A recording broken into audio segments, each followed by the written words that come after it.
এই যে বর্তমান সময়ে ঘূর্ণিঝড় হচ্ছে, বিভিন্ন রকমের বিপদ যাচ্ছে, আগে তাপদাহ গিয়েছে, আমাদের একজন ভাই জানতে চেয়েছেন যে এগুলো কি আসলে পাপের ফসল কিনা? এর মধ্যে কোনো সন্দেহ নাই, পাপের ফসল তো বটেই, এর মধ্যে কোনো সন্দেহ নাই। তবে একটি বিষয় আমাদেরকে মনে রাখতে হবে যে সকল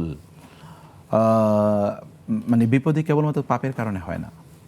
কারণ আল্লাহ সুবহানাহু ওয়া তাআলা তো নবী রাসূলদেরকে বিপদ দিয়েছেন। ওয়াইয ইবতালা ইব্রাহিমা রব্বুহু বিকালিমাতিন ফাতাম্মাহুন্না ক্বালা ইন্নী জাইলুকা লিন-নাসি ইমামা ওয়া লানাবলুওয়ান্নাকুম বিশাইইন মিনাল খাউফি ওয়াল জু'i ওয়া নাকসিম মিনাল আমওয়ালি ওয়াল আনফুসি ওয়াস সামারাত ওয়া বাশশিরিস সাবিরিন। অতএব কখনো কখনো আল্লাহ সুবহানাহু ওয়া তাআলা তিনি বিপদ দেন কি করার জন্যে? আমাদেরকে পরীক্ষা করার জন্য, যেন তিনি পরীক্ষা করে নিতে পারেন কারা ঈমানদার, ওয়া ইয়ালামাস সাবিরিন, যেন তিনি কারা ধৈর্যশীল, কারা মুজাহিদের যেন জানতে পারেন, কারা ধৈর্যশীল এর জন্য জানতে পারেন। ফলে এগুলো কখনো কখনো আমাদের ধৈর্যের পরীক্ষা নেন আল্লাহ সুবহানাহু ওয়া তাআলা। যেমন নবী রাসূলদের যেমন হয়েছে, আশাদ্দুন নাসি বালাআন আল আম্বিয়া সুম্মা আল আমসাল ফাল আমসাল, সবচেয়ে বেশি বিপদ হয়েছে নবী রাসূলদের, তারপরে হচ্ছে যারা আল্লাহর সবচেয়ে বেশি নিকটবর্তী, তারপরে যারা আল্লাহর সবচেয়ে বেশি নিকটবর্তী। কারণ এর মাধ্যমে আল্লাহ তাআলা তাদেরকে খাঁটি করে নেন, তাদেরকে আল্লাহ সুবহানাহু ওয়া তাআলা অনেক বেশি নিকটবর্তী করে নেন। সে কারণে আমরা বলবো যে এটি মোমেনদের মধ্যে এটা কোনো হতাশা যেন তৈরি না করে। তাইলে কি আমার পাপের ফসল এটা? না, কখনো কখনো আল্লাহ সুবহানাহু ওয়া তাআলা তার মান বাড়াতে চান, তার মর্যাদা বাড়াতে চান, নৈকট্য তৈরি করতে চান, এটি করতে চান। তবে নিঃসন্দেহে এখন যেগুলো দেখছি এগুলো আমাদের পাপের ফসল।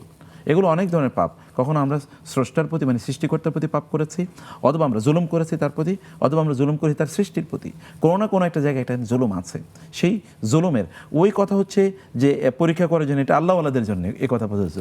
অতএব যে বেটা মদ খেয়ে তারপরে অ্যাক্সিডেন্ট করেছে তাকে যে আল্লাহ তোমার পরীক্ষা করছে এটা করে, তা তো বলা যায় না, যেটা আসলে অপরাধ করেছে। আর আমরা যে পরিমাণ অপরাধ করেছি, আমাদের জন্য এটা কোনো অবস্থায় এটা পরীক্ষা না, আমাদের জন্য আসলে এটা কি শাস্তি, আমাদের জন্য শাস্তি। এই কারণে আমাদেরকে আসলে ধরুন, আপনি কোনোদিন শুনেছেন, আমি এর আগে কোনোদিন শুনি নাই, যখন ধরেন 4, 5, 6 নম্বর বিপদ সংকেত যখন হয় তখন তো মানুষ আতঙ্কিত থাকে। তখন রাসূল সাল্লাল্লাহু আলাইহি ওয়াসাল্লাম বলেছেন তখন তোমরা দোয়া পড়ো, তোমরা তখন সালাত আদায় করো, তোমরা তখন আল্লাহর কাছে কোরআন তাদাররু।